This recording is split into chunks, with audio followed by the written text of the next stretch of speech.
Alright, this is going to be a playthrough of Valence Plus. Put the molecules on the board. It tells you where to put each class of molecule. And the point of the game is to build enough of these molecules that you add up to 16 points. Each molecule has a diamond in the upper right hand corner. That's how many points that molecule is worth. So when all of your molecules add up to 16 points, you've won the game. So to start off the game, you pass each player 6 cards, and I'm going to do a really simple game that's just 2 people. Also going to flip this card over right here. That's the top card of the discard pile. Players can draw from that.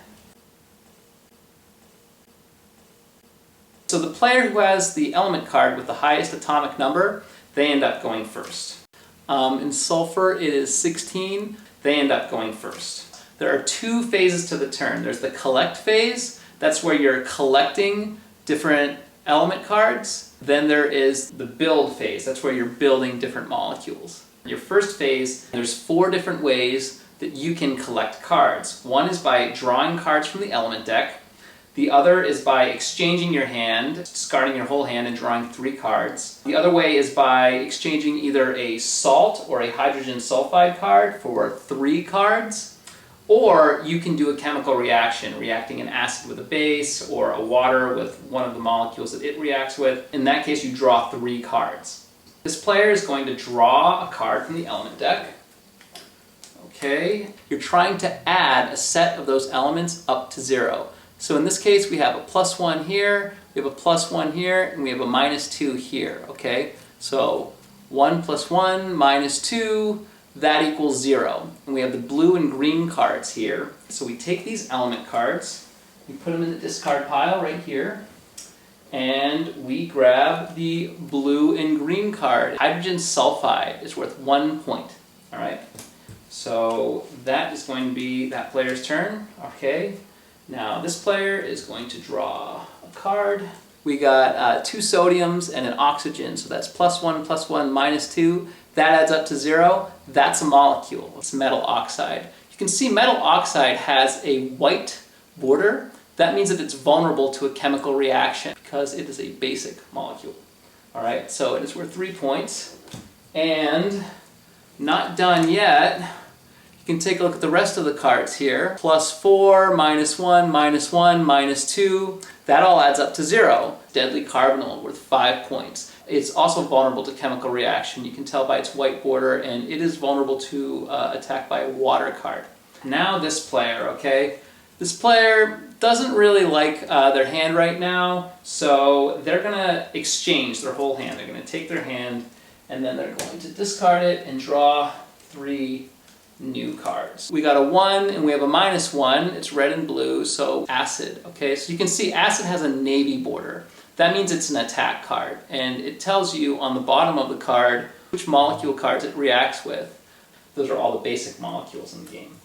Alright, so this player now doesn't have any cards. So when you don't have any cards, you draw 3 cards. If you only have 1 card, you draw 2. If you have 2 or more, you draw 1 card. So it gives you incentive to get rid of your cards and make as many molecules as possible.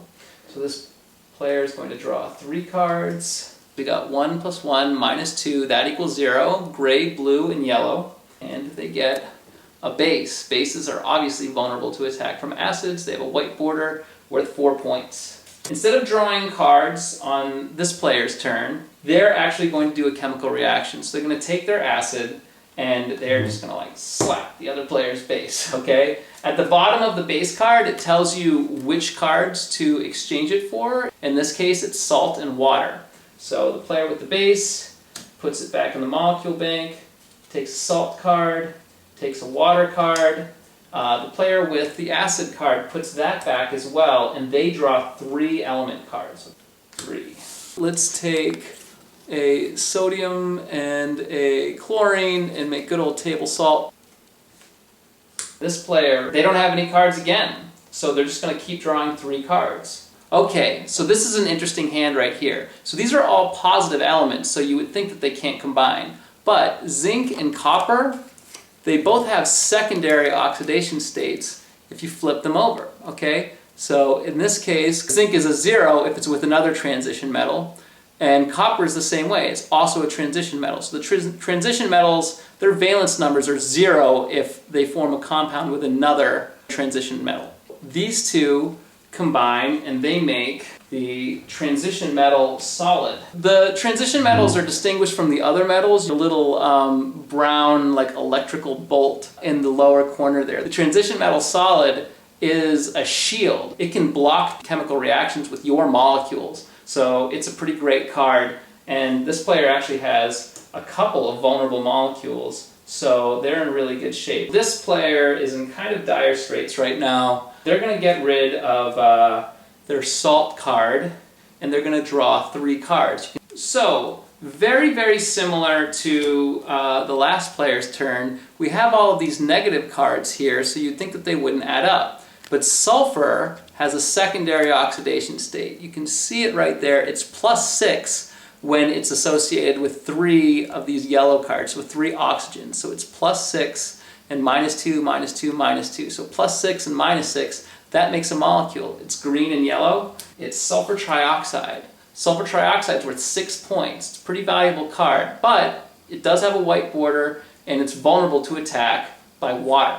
That's the end of their turn. All right, so this player now, they're going to attack with their water, because water is also an attack card. It's got the navy border, tells you which cards it reacts with, and one of them is sulfur trioxide. So they're going to break down this player's sulfur trioxide, put each of those cards back, and sulfur trioxide gets exchanged for sulfuric acid.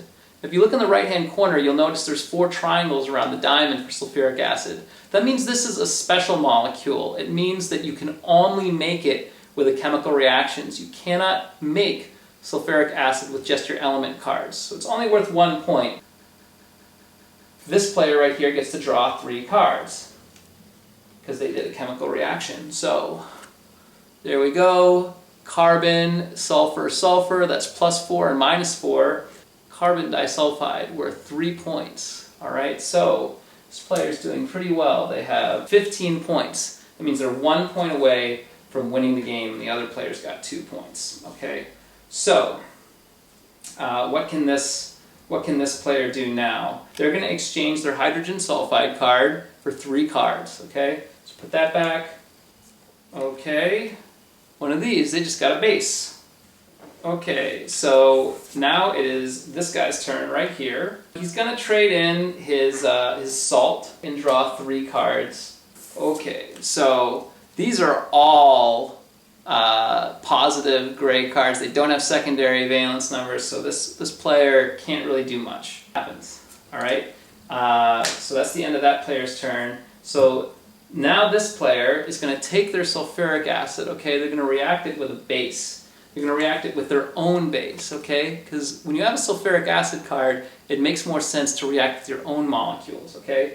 Because as you can see, when you react with the sulfuric acid, you exchange it for water and a bisulfate card, okay? So put the base back, put the sulfuric acid back, and collect a water and a bisulfate, all right?